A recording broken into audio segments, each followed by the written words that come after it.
The gunshot echoed through the dusty streets of San Pedro, California, and Benjamin Vance didn't even flinch as the bottle shattered on the fence post behind him. His hand had been steady enough 6 months ago to put a ring on Catherine Miller's finger, but now those same hands shook whenever he tried to hold a gun, tried to do anything that reminded him he was still supposed to be a man worth something. It was April of 1882, and the coastal town of San Pedro hummed with the activity of ships coming and going from the harbor, their masts like skeletal fingers reaching toward a sky that Benjamin barely noticed anymore. He had been a ranch hand before, working the cattle drives that brought livestock down from the inland valleys to the port. But after finding Catherine in the arms of his former best friend 3 weeks before their wedding, he'd taken to drinking and odd jobs that kept him just alive enough to regret waking up each morning. "You planning on actually hitting something today, Vance, or just wasting my ammunition?"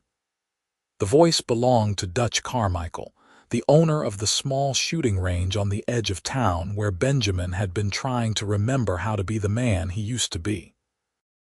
Benjamin lowered the revolver and turned, squinting against the afternoon sun. "Just trying to get my aim back." "Your aim is fine," Dutch said, spitting tobacco into the dirt. "It's your head that is not right. You have been coming here for 2 months, and you shoot like a man who does not care if he lives or dies." The old man wasn't wrong. Benjamin holstered the gun and paid what he owed, then started the walk back toward the boarding house, where he rented a room that smelled like salt air and disappointment. The streets were crowded with sailors and merchants, with women in their practical dresses hurrying between the general store and their homes. He kept his head down, not wanting to see the pity in anyone's eyes when they recognized him as the fool who'd been left at the altar. That was when he heard the commotion near the harbor. A woman's voice cut through the general din, sharp with anger and desperation. "That money was mine. You cannot just take it because you feel like it." Benjamin's steps slowed despite himself. He'd been avoiding other people's problems because he had enough of his own, but something in that voice made him look up.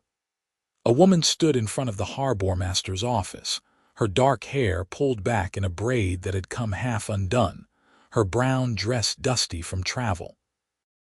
She was facing down a man in a fine suit, a man Benjamin recognized as Gerald Ashford, one of the wealthy shipping merchants who thought his money gave him the right to do whatever he pleased. "The contract was clear, Miss Foster," Ashford was saying, his voice dripping with false sympathy.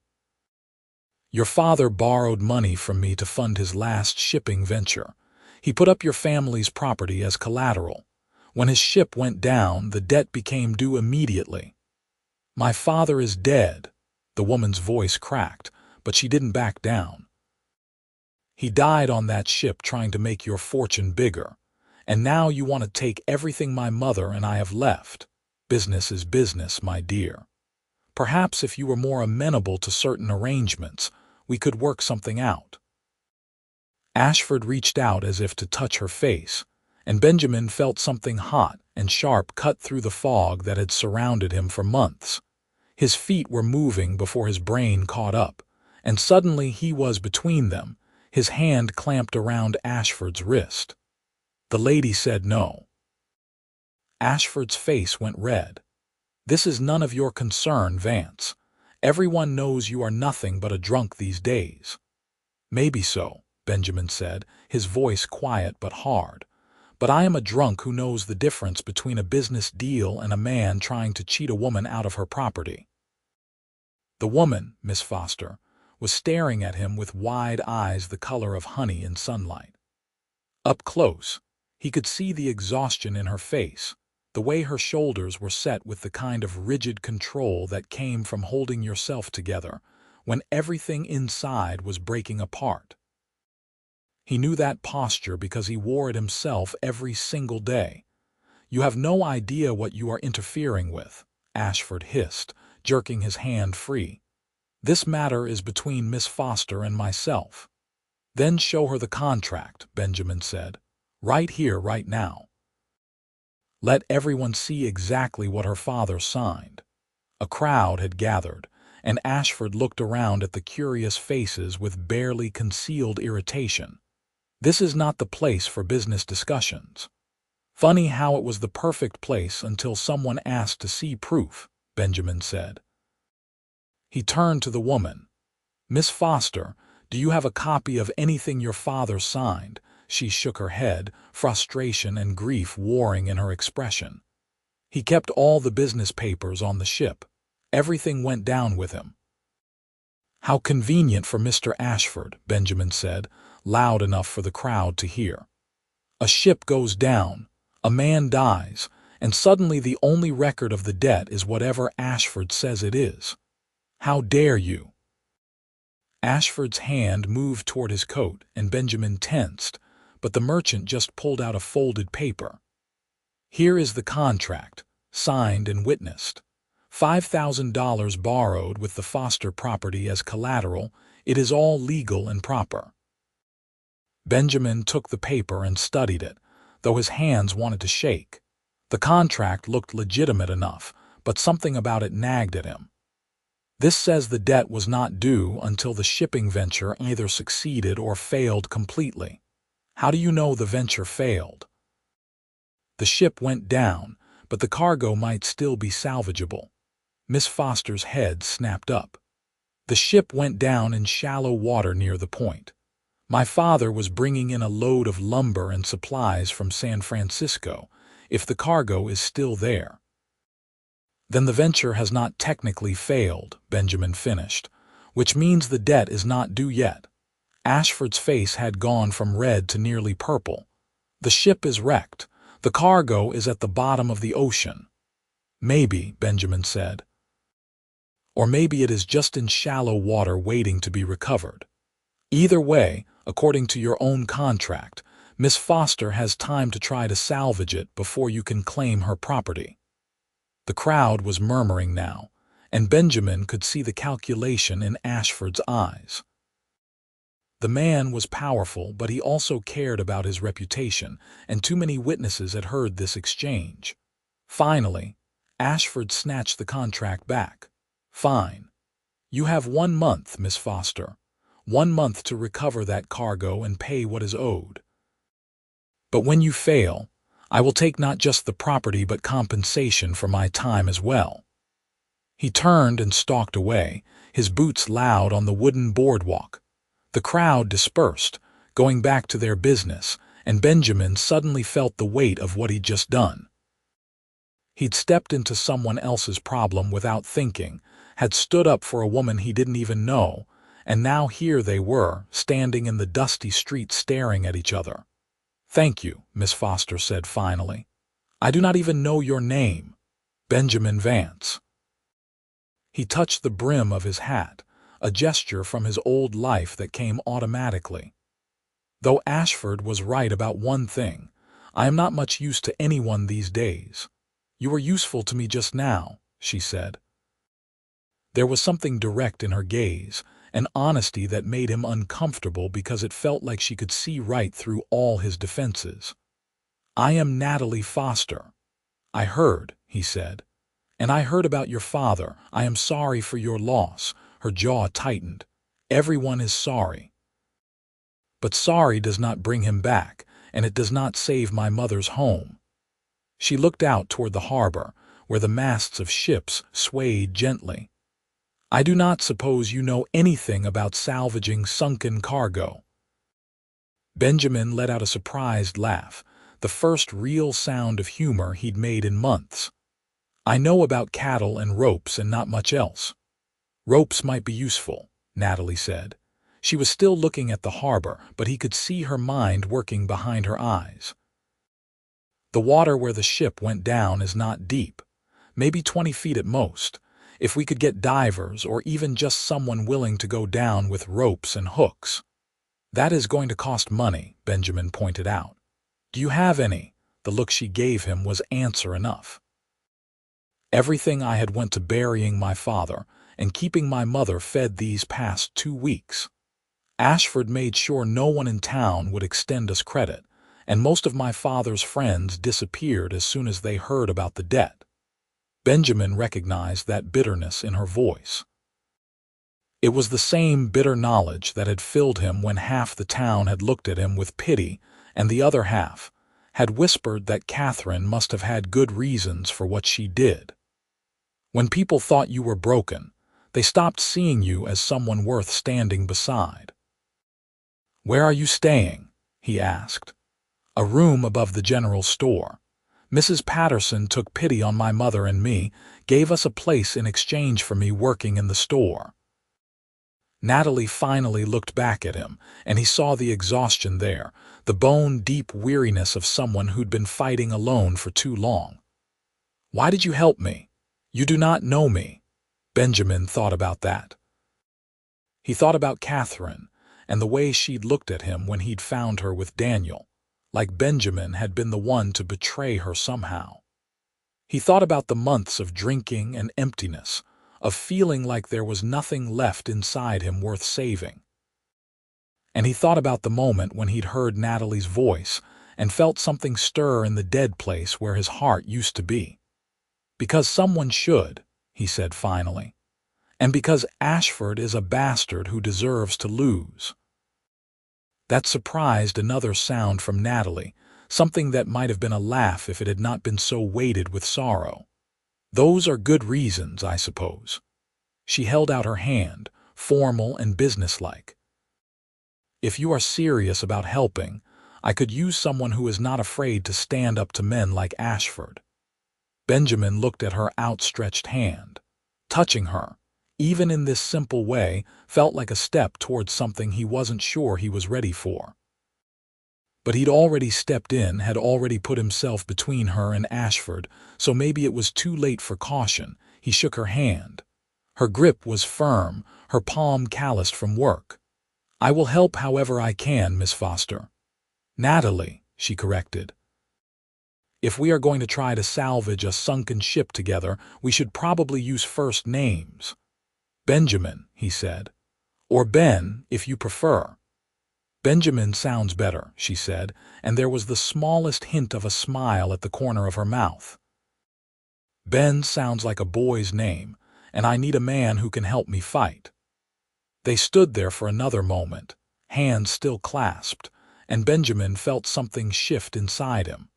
It wasn't hope exactly, because hope seemed like too bright a word for what he was feeling. But it was something, some small spark that suggested maybe there were still reasons to get up in the morning besides habit and stubbornness. "I need to check on my mother," Natalie said, finally releasing his hand. "But if you are willing to meet tomorrow morning, we can go out to the point and see what condition the ship is in. That will at least tell us what we are dealing with." "Tomorrow morning," Benjamin agreed. "At the harbor, at dawn," she said.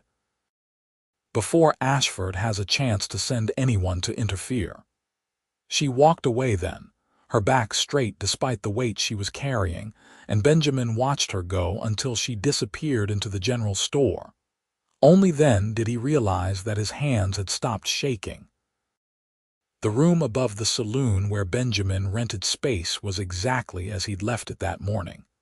Unmade bed, empty bottles on the floor, his few possessions scattered without care. He looked at it now and saw it for what it was, the room of a man who'd given up. The room of a man who'd let one woman's betrayal turn him into nothing. He started cleaning. It was a small thing, maybe meaningless, but he picked up the bottles and threw them out, made the bed with corners tight enough to bounce a coin off. He found the trunk where he'd shoved his better clothes, the shirts and pants he'd worn when he was still a man with a future, and he brushed the dust off them. Tomorrow he was going to help Natalie Foster try to save her mother's home, and he was going to do it looking like someone who deserved to stand beside her. That night, for the first time in months, he went to bed sober and dreamed of something other than Catherine's betrayal. Dawn came cold and gray, with fog rolling in off the ocean to blanket San Pedro in a chill that went straight through Benjamin's coat. He made his way to the harbor with his hands jammed in his pockets, his breath misting in the air. The town was just beginning to wake up, shutters opening, smoke starting to curl from chimneys. Natalie was already waiting at the dock, wrapped in a shawl that looked too thin for the weather. She had a basket over one arm and determination written across her features. "I was not sure you would come," she said when she saw him. "I said I would," Benjamin replied, a little stung. "People say a lot of things," Natalie said, but there was no accusation in her voice, just tired experience. "I brought coffee and bread. We can eat while we ride out to the point." They borrowed horses from the livery, and Benjamin was relieved to find that he still remembered how to sit a saddle properly. They rode north along the coast, following the rough trail that wound between the cliffs and the sea. The fog was thick here, turning the world into nothing but gray water and gray sky and the sound of waves against rock. Natalie rode well, he noticed. She sat her horse like someone who'd grown up around animals, comfortable and confident. They didn't talk much during the ride, but it was a companionable silence rather than an awkward one. Benjamin found himself watching her from the corner of his eye, noting the proud line of her profile, the way she kept her gaze on the path ahead, like she was navigating towards something only she could see. "There," she said finally, pointing down to a small cove where the water was calmer than the open ocean. "That is where the ship went down." They dismounted and made their way down the rocky slope to the beach. Benjamin could see the masts of the wrecked ship jutting up from the water about 30 yards from shore, broken and tilted but still visible. The fog was starting to lift, burned away by the rising sun, and in the growing light he could make out the dark shape of the hull beneath the surface. "It is not as deep as I feared," Natalie said, standing at the water's edge. "My father was an excellent sailor. Even in trouble he brought the ship as close to shore as he could." Her voice caught. "He was trying to save the cargo." That was always like him, thinking about his responsibilities right up to the end. Benjamin wanted to say something comforting, but comfort had never been his strength, and anything he said would sound hollow anyway. Instead, he crouched down and studied the water. "We would need to go out there. See if the cargo hold is intact, if there is anything worth recovering." "I know," Natalie said. She was already pulling off her shoes. "That is why I came prepared to get wet." "Wait," Benjamin said, catching her arm. "The water is going to be cold. And we do not know what condition the ship is in. It could be dangerous." She looked down at his hand on her arm, then up at his face. "Benjamin, I have 1 month to save my mother's home. I do not have time to be careful." There was steel in her voice, but underneath it he heard the fear she was trying so hard to hide. She was terrified, he realized. Terrified of failing, of losing everything, of not being strong enough to do what needed to be done. He understood that fear because he'd been living with his own version of it for months. "Then we go together," he said. "But we do it smart. Test the structure first, see what we are dealing with. Rushing in blind is a good way to get killed." Natalie held his gaze for a long moment, then nodded. "Together, then." They waded into the water, and Benjamin had to bite back a curse at how cold it was. The chill went straight through his clothes and into his bones, but Natalie didn't complain, so neither did he. They swam out to the wreck, fighting the current and the weight of their soaked clothing. Up close, the ship was in better condition than Benjamin had expected. The masts were broken and the deck was tilted at a steep angle, but the hull looked mostly intact. He pulled himself up onto the slanted deck, then reached down to help Natalie up. Water streamed from both of them, and he could see she was shivering. "Cargo hold should be below," she said through chattering teeth. "If we can get down there, we can see what survived."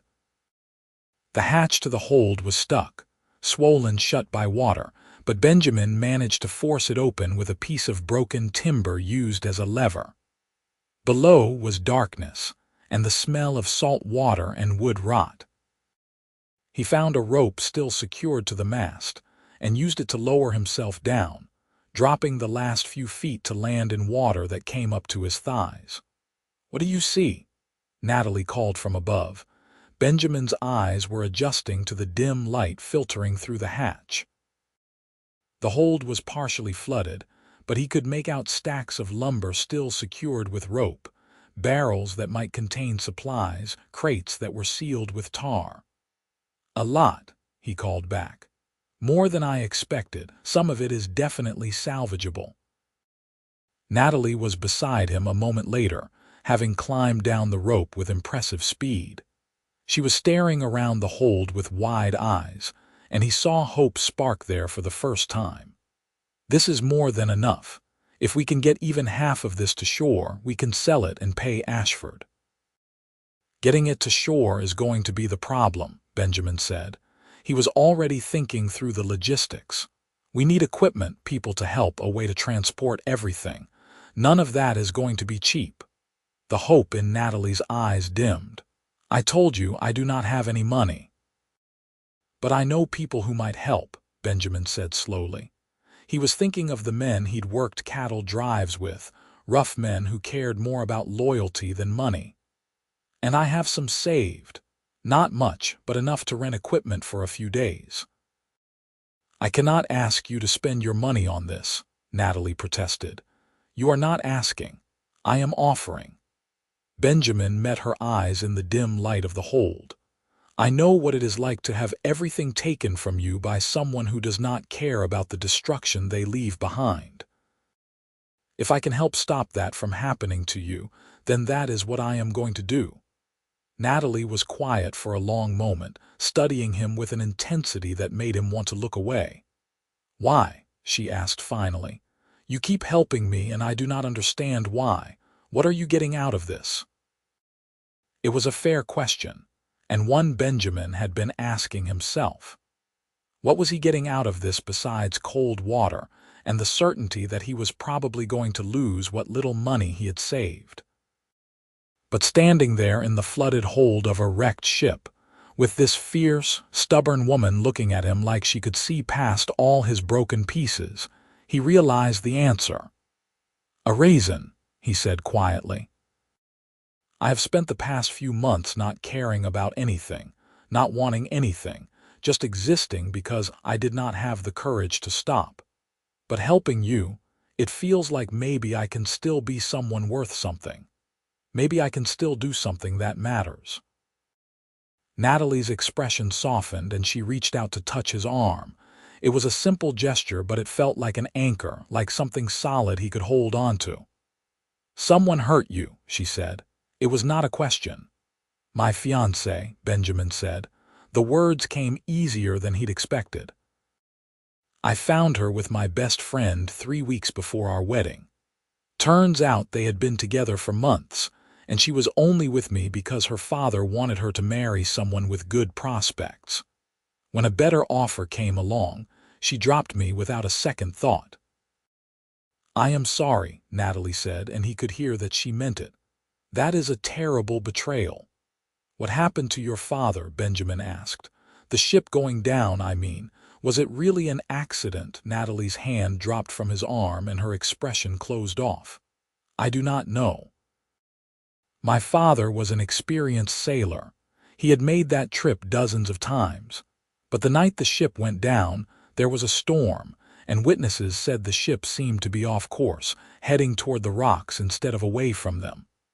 She swallowed hard. "Ashford wanted my father to transport something else along with the lumber, something my father said was illegal. They argued about it and my father refused. 2 days later, his ship went down." "You think Ashford had something to do with it?" Benjamin said. "I think it is convenient that my father died right after refusing to help Ashford break the law," Natalie said. "And I think it is convenient that Ashford showed up with that contract immediately after, demanding payment when he knew we had no way to provide it. Her hands clenched into fists. But I cannot prove any of it. All I can do is try to save what my father left us and hope that is enough. Benjamin understood the helpless rage in her voice. It was the same rage he'd felt when he realized that Catherine and Daniel had made a fool of him, that they'd been laughing at him behind his back, while he'd been planning a future that was never going to happen. Betrayal left marks that went deeper than any physical wound. "Then we make it enough," he said. "We salvage this cargo, we pay Ashford, and we make sure he does not get to win." They spent another hour examining the cargo, making notes of what was there and what condition it was in. By the time they swam back to shore, they were both exhausted and shaking with cold, but they had a plan. It was a rough plan, full of uncertainties, but it was something. Natalie's teeth were chattering so hard she could barely speak as they built a small fire on the beach to dry off. Benjamin gave her his coat and tried not to notice the way her wet dress clung to her figure.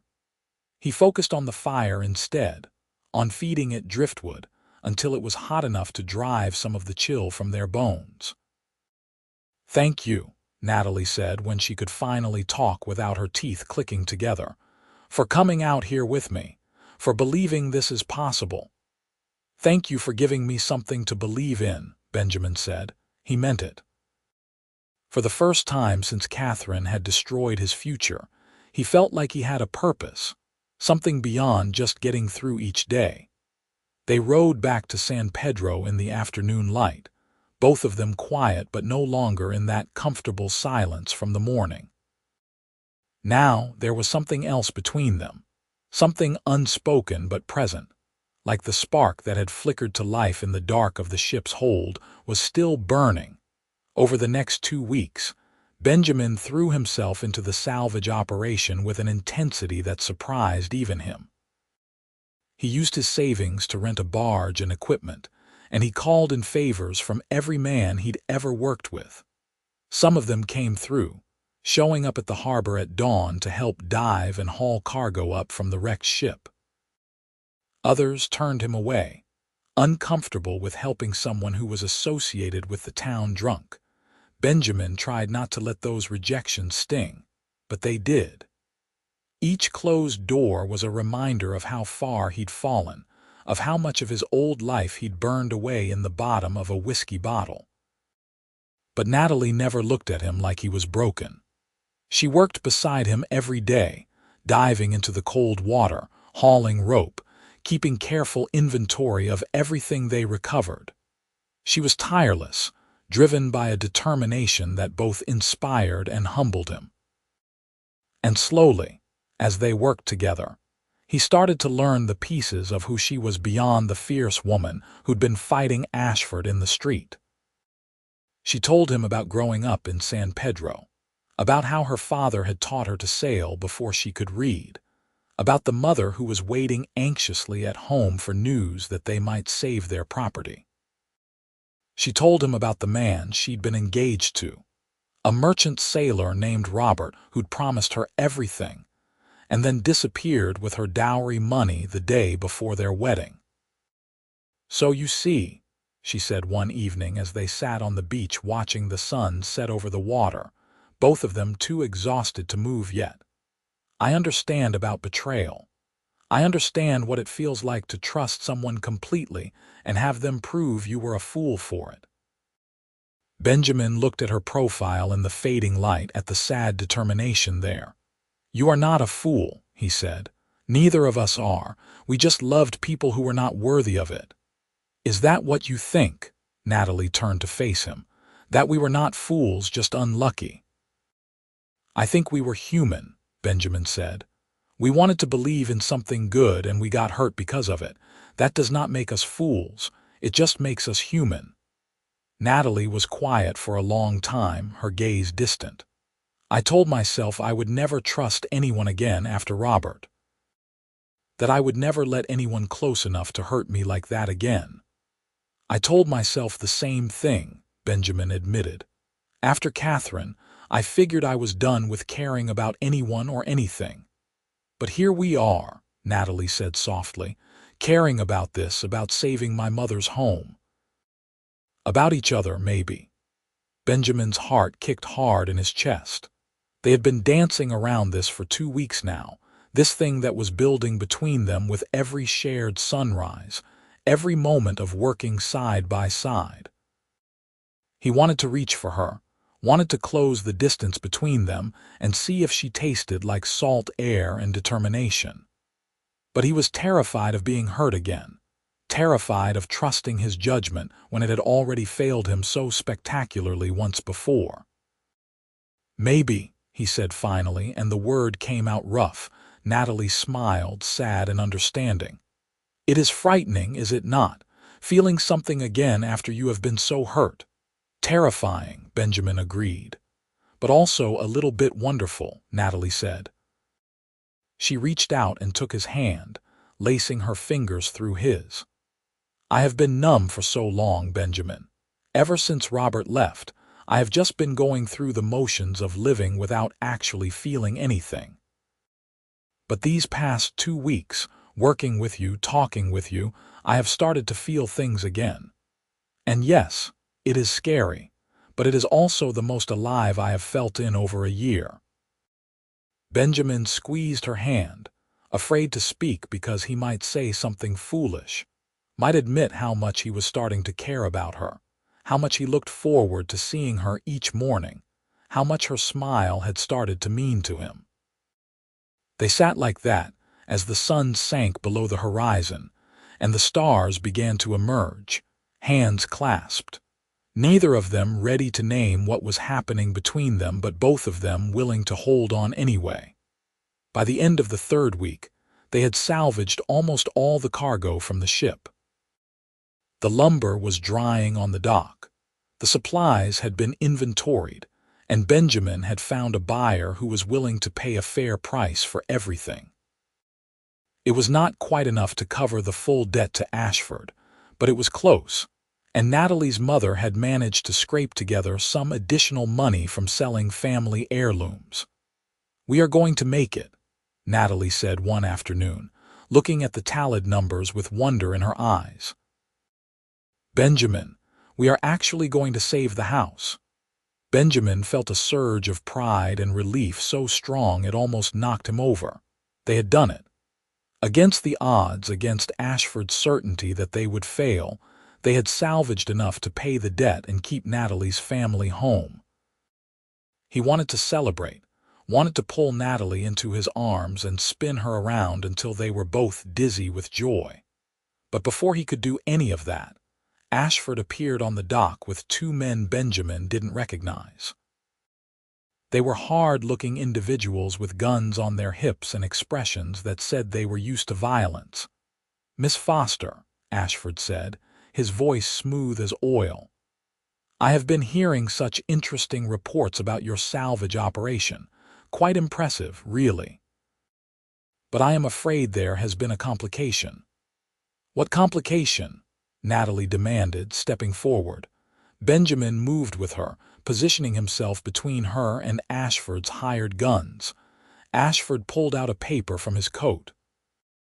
"I had my lawyers review the contract more carefully, and it turns out there is a clause your father agreed to.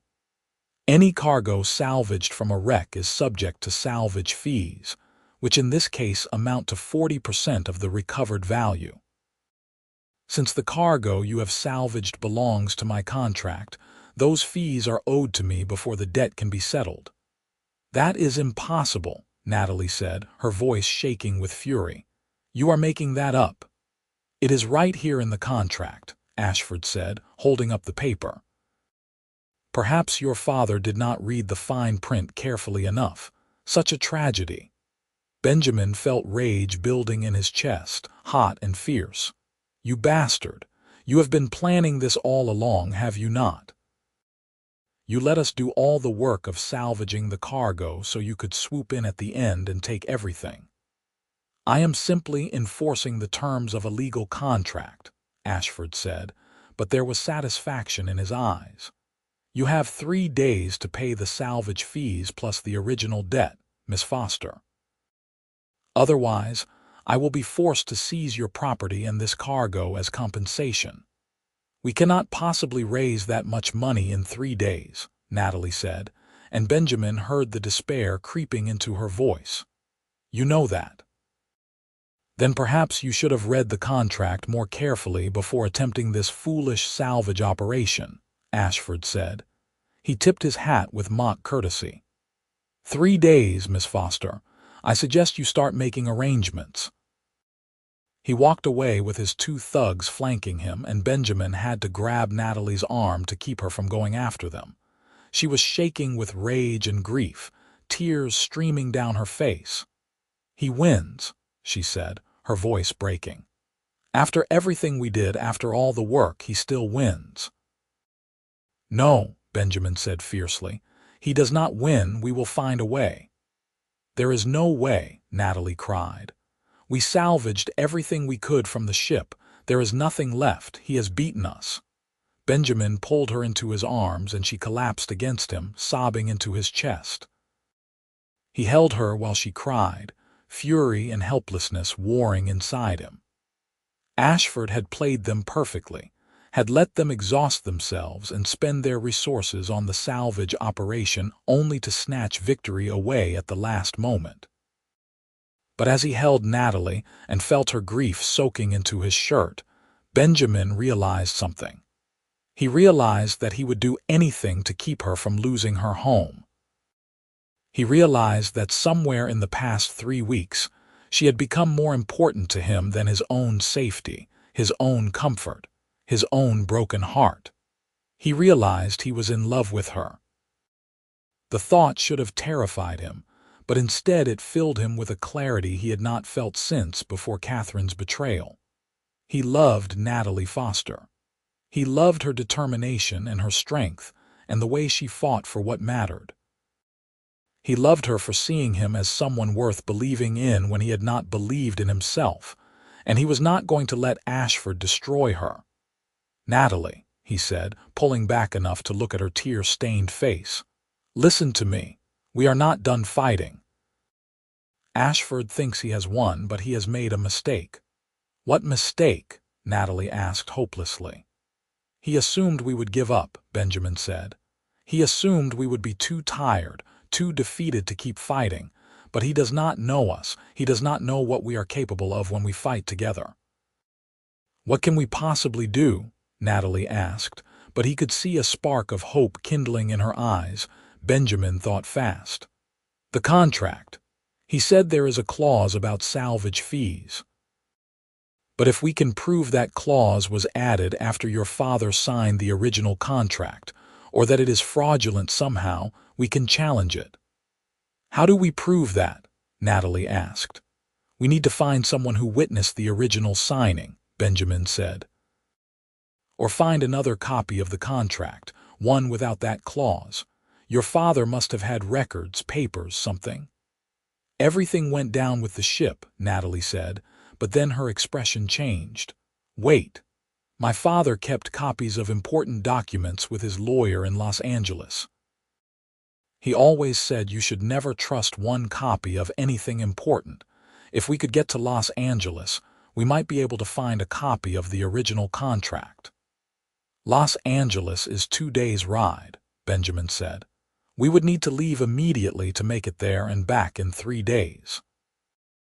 Then we leave now, Natalie said, her jaw set with determination. Right now, before Ashford realizes what we are doing. They rode out of San Pedro an hour later, pushing their horses hard through the afternoon and into the evening. They stopped only when it was too dark to ride safely, making camp in a grove of trees off the main road. Benjamin built a small fire while Natalie unpacked the food they had thrown together in their haste to leave. They ate in silence, both of them too exhausted and too focused on what lay ahead to make conversation. But as the fire burned down to embers and the night grew cold, they moved closer together, seeking warmth and comfort in each other's presence. Benjamin, Natalie said quietly, her head resting against his shoulder. "What happens after this? If we win, if we save my mother's home, what then?" "What do you mean?" Benjamin asked, though he thought he knew what she was asking. "I mean us," Natalie said. "These past 3 weeks, you have become important to me, more important than I ever thought I would let anyone be again. But I am afraid, Benjamin.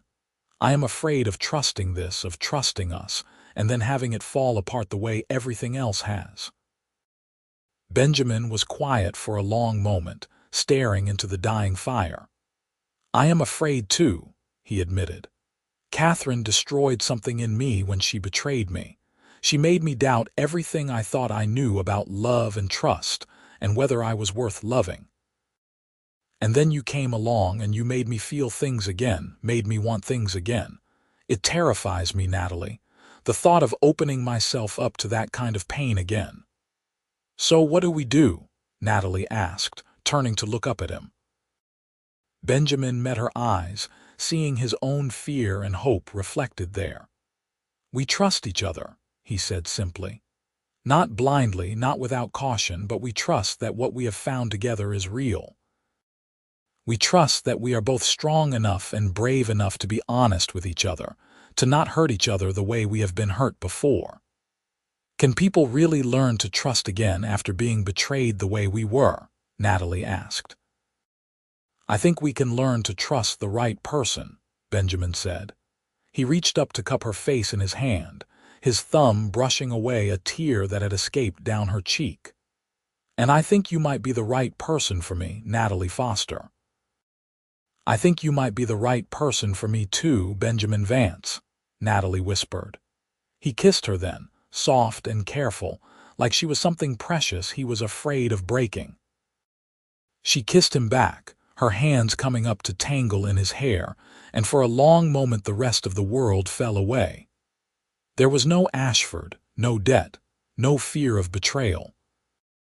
There was just the two of them and the warmth of the fire and the feeling of finding something you did not know you had been searching for.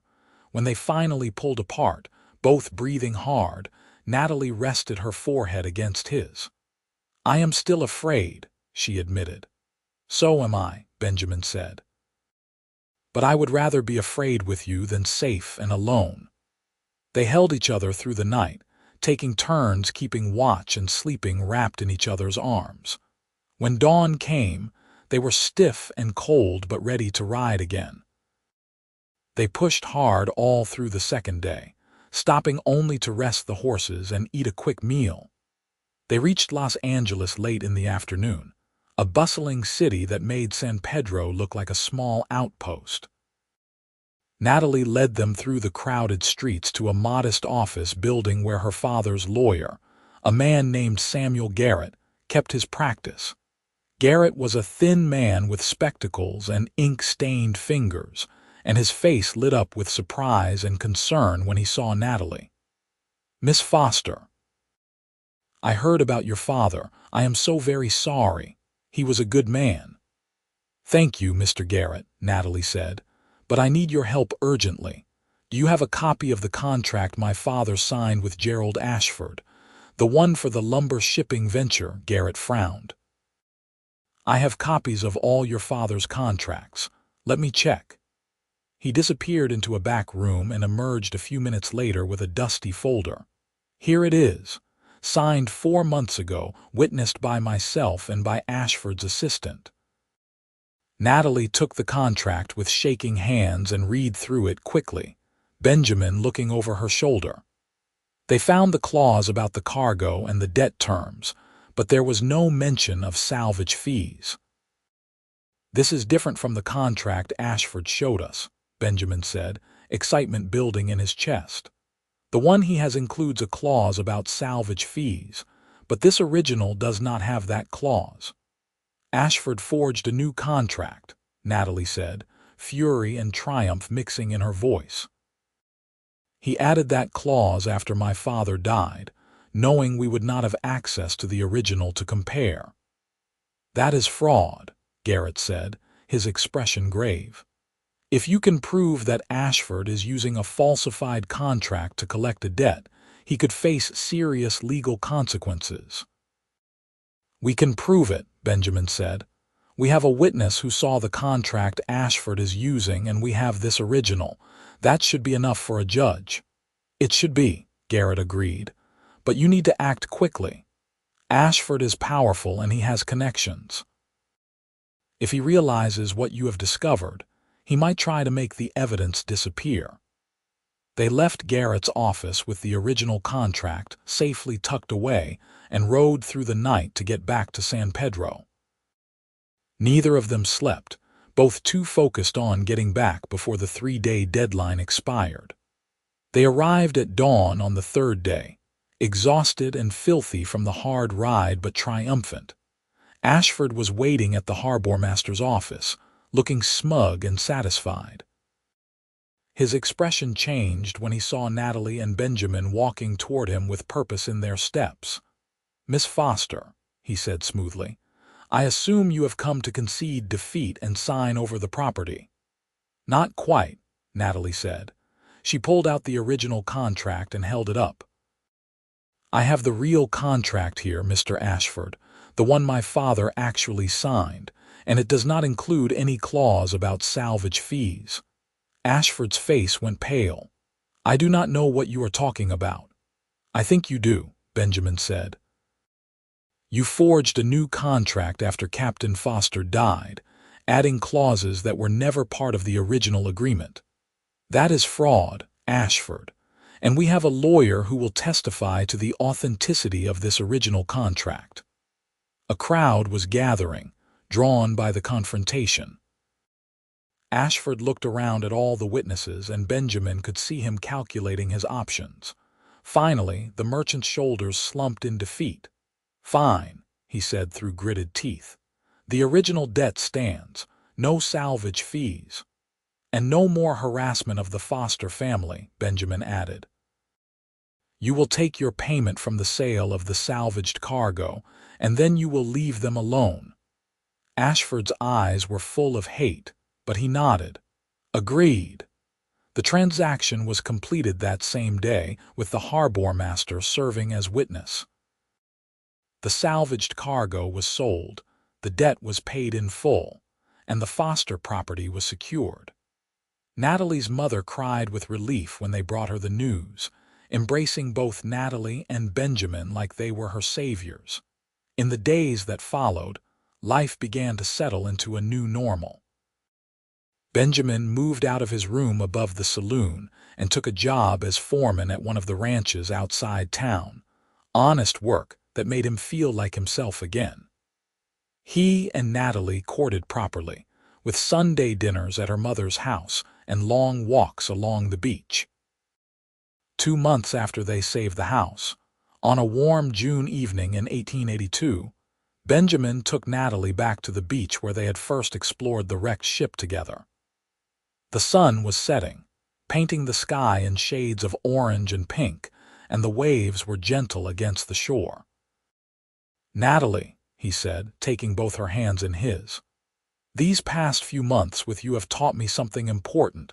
They taught me that being betrayed does not mean you are broken. It just means you have not found the right person yet."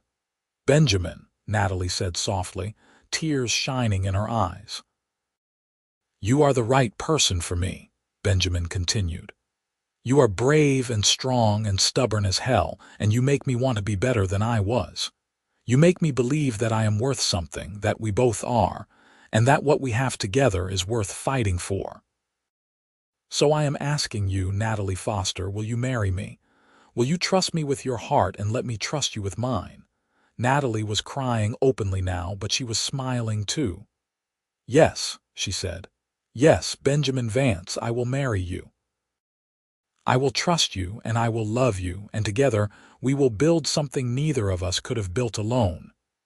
He kissed her as the sun set behind them, and it felt like a promise, like a new beginning. They had both been betrayed, both been broken, but they had found their way to each other and learned that trust was not something you lost forever. It was something you chose to give to the right person, knowing they would honor it. They were married in August in a small ceremony at the church in San Pedro, with Natalie's mother weeping happy tears and half the town in attendance. Benjamin wore his best suit, and Natalie wore her mother's wedding dress, and when they spoke their vows, they meant every word. The years that followed were not always easy, but they were good. Benjamin and Natalie built a life together that was rooted in honesty and trust. They bought a small ranch a few miles outside San Pedro, where they raised horses and children. Their first child was a boy they named James, born in the spring of 1884. He had his mother's determination and his father's quiet strength, and they loved him fiercely. 2 years later, they had twin girls, Sarah and Emma, who were as wild and free as the California coast they grew up on. Natalie taught them all to sail, just as her father had taught her, and Benjamin taught them to ride and rope and to stand up for what was right.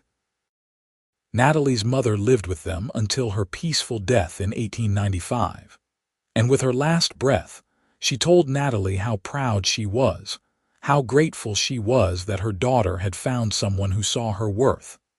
Ashford left San Pedro not long after his fraud was exposed, his reputation in tatters.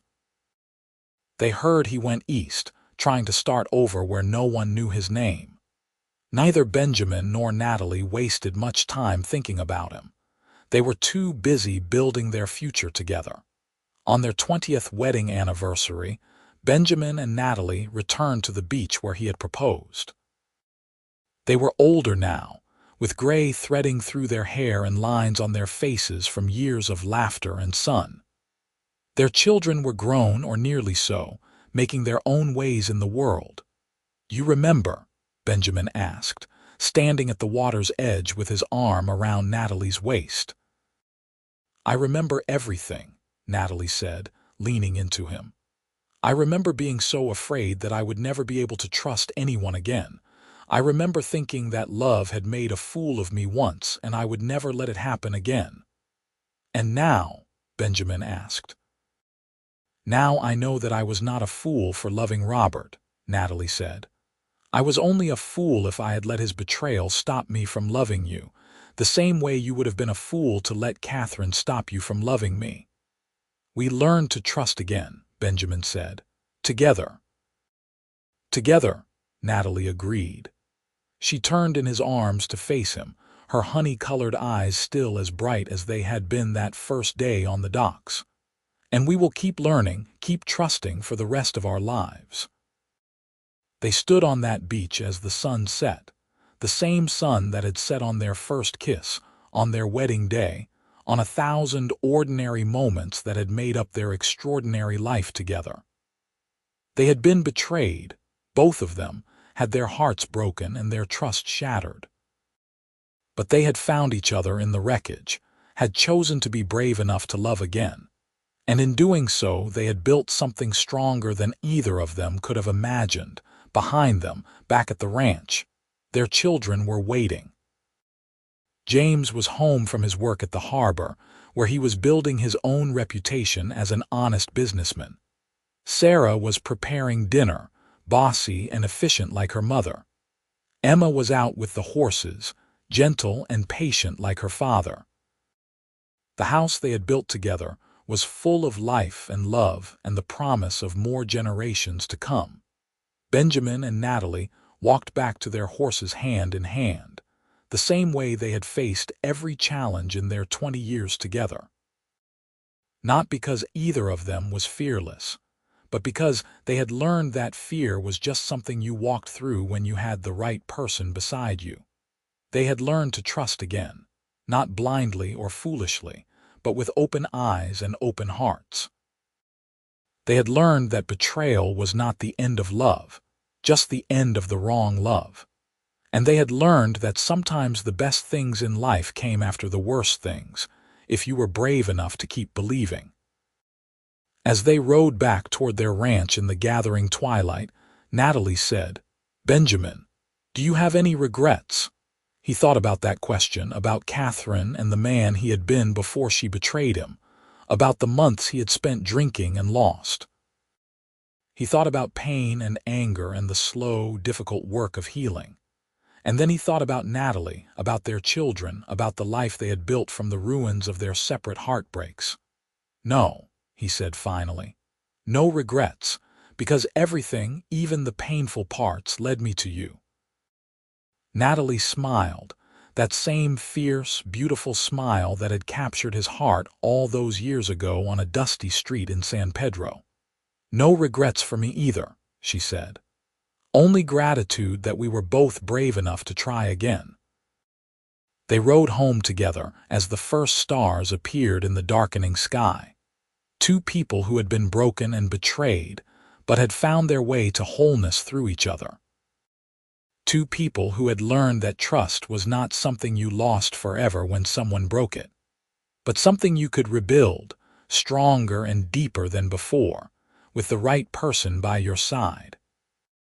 And as they reached their ranch and saw the lights glowing warm in the windows, saw their children moving about inside preparing the evening meal, they knew that they had not just survived their betrayals. They had triumphed over them.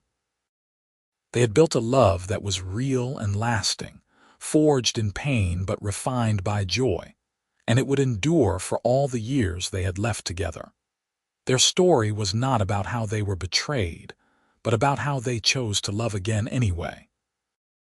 It was about courage and trust, and the understanding that the deepest love often came after the deepest hurt, when two wounded people decided to heal together. It was about learning that you could start over, that your story did not end with betrayal, but simply turned a page to a new chapter, one where you were wiser and stronger and ready to fight for what truly mattered. Benjamin and Natalie Vance had learned to trust again together, and in doing so, they had created something beautiful and lasting. They had created a family, a home, a legacy of love that would continue long after they were gone. And that, they both agreed as they sat down to dinner with their children that night, was worth every moment of pain it had taken to find each other. Their love was not perfect, because no love was, but it was honest and true and built on a foundation of mutual respect and understanding. They had promised each other trust on that beach 20 years ago, and they had kept that promise every single day since. Through good times and hard times, through joy and sorrow, they had chosen each other again and again, and that choice had made all the difference. As Benjamin looked across the dinner table at Natalie, laughing at something James had said while Sarah and Emma argued good-naturedly about whose turn it was to do the dishes, he felt a contentment so deep it brought tears to his eyes. This was what he had been looking for all along, even when he did not know it. Not the flashy romance he had thought he had with Catherine, but this steady, enduring love that grew stronger with every passing year. Natalie caught his eye and winked, and he knew she was thinking the same thing. They had been given a second chance at love, and they had not wasted it. They had built a life worth living together, and they would continue to build it, day by day, choice by choice, until the end of their days. That night, after the children had gone to their own homes or to bed, Benjamin and Natalie sat on the porch of their ranch house, watching the moon rise over the California hills. The air was warm and sweet with the smell of sage and wildflowers, and somewhere in the distance, a coyote howled. "I love you," Benjamin said, simple and true. "I love you too," Natalie replied, her hand finding his in the darkness. "Thank you for teaching me to trust again." "Thank you for being worth trusting," Benjamin said. They sat together in comfortable silence. Two people who had found each other in the wreckage of their broken hearts and built something stronger than either had thought possible. Two people who had learned that love was not about never getting hurt, but about finding someone who made the risk worth taking. Two people who had learned to trust again, together, and in doing so had discovered that the best love stories were the ones where both people chose each other, not once in a moment of passion, but every single day through all the days of their lives. And as the moon rose higher and the stars wheeled overhead, Benjamin and Natalie Vance sat hand in hand, grateful for every betrayal that had led them to each other, and for every moment they had shared since. Their story was not one of tragedy but of triumph, not of endings but of new beginnings, and the love they had built would echo through the generations to come, a testament to the power of choosing to trust again.